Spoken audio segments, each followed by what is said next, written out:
श्री कृष्णाय वयम नमः। सभी यहाँ से डॉक्टर साहब प्रमाण पत्र लेके जा रहे हैं। आप सबको ऐसा ज्ञात होना चाहिए कि आपके पास जो मरीज आ रहा है उसके लिए आप भगवान के समान हैं।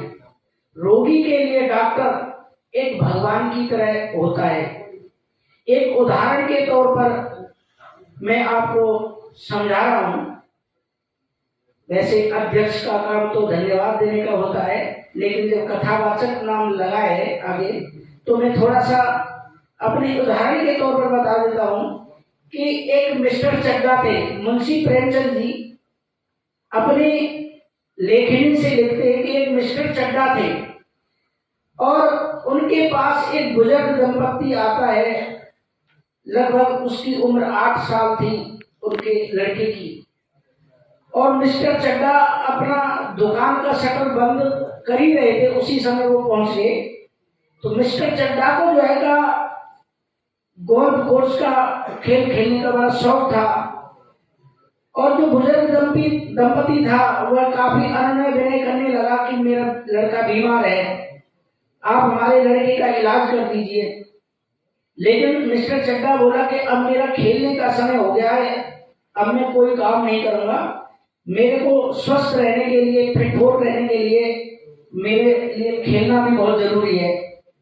और वह अपनी दुकान को बढ़ाकर और गाड़ी में चल दिया, दूर तक चला गया। लेकिन फिर भी बुजुर्ग दंपति को ऐसा विश्वास था कि हो सकता है कि मेरे चेहरे की तरफ देख करके तो जरूर वापस आएंगे। लेकिन वह मिस्टर चड्डा नहीं आया।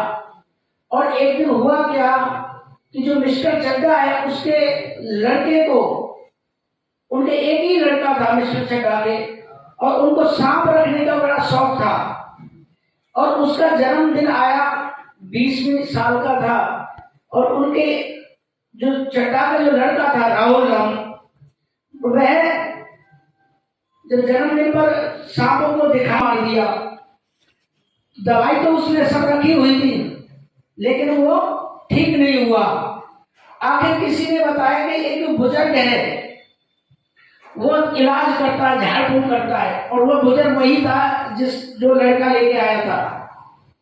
उससे काफी अनुनय किया। उसने कहा जब मेरे लड़के को नहीं देखा तो मैं क्यों जाऊं, मर रहा है तो मरने दो। लेकिन कह तो दिया, लेकिन फिर भी वह इलाज किया मिस्टर चड्डा के लड़का। जैसे ही वो स्वस्थ होने लगा और वहां से निकल लिया। जब मिस्टर चड्डा को पता लगा कि मेरा लड़का किसके द्वारा ठीक कर, कहने लगा कि आपको तो मैंने देखा है। बुजुर्ग दंपति कहने लगा कि हाँ डॉक्टर साहब क्यों नहीं देखा, मैं भी आपके पास अपने लड़के को लेके आया था, लेकिन आपको देखने का समय नहीं था और मेरे लड़के की जान चली गई। तो डॉक्टर साहब सभी से मेरा निवेदन है कि अगर आपके पास हुनर है तो उसको व्यर्थ नहीं जाने दें। अगर आपके पास कोई हुनर है तो उसका आप कुछ करके दिखाएं। मैं अपने अगर सनातन धर्म की बात करूं तो गोपियों ने कहीं जंगल में जाकर के तपस्या नहीं की, उन्होंने घर पर बैठ करके ही भगवान को प्राप्त किया। तो आप भी इस डॉक्टर के कार्यक्रम को, वैद्य के कार्यक्रम को करते हुए भी भगवान को प्राप्त कर सकते हैं, अपने ईश्वर को प्राप्त कर सकते हैं। हो सकता है कि यहाँ सभी समुदाय से आए हों, सभी नहीं हो सनातनी, लेकिन जो भी जिस धर्म से हैं वह अपना कर्म करते हुए और रोगी को अपना भगवान समझे। रोगी तो डॉक्टर को भगवान समझता ही है। कहते हैं कर्म प्रधान होता है, वर्ग किस वर्ग से, आप सब पढ़े लिखे हैं। तो अगर रोगी आया है वह आपके लिए भगवान समान है, और मालूम नहीं कि भगवान किस रूप में आपको दर्शन दे।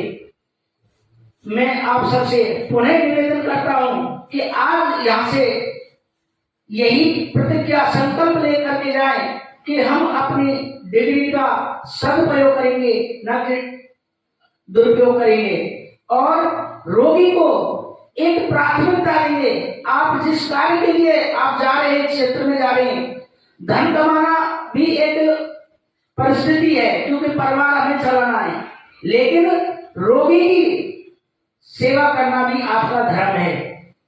इन सब बातों को मैं आपको कहने जो कही है उसको ध्यान में रखें।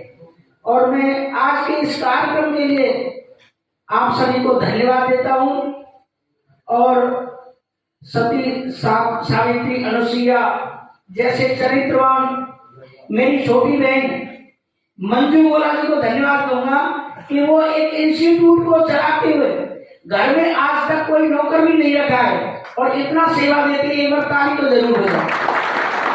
डॉक्टर ललित गोला जी तो केवल बाहर घूमते रहते हैं। गुरुग्राम में हमारी छोटी बहन मंजू गोला जी का इसमें पूरा सहयोग है।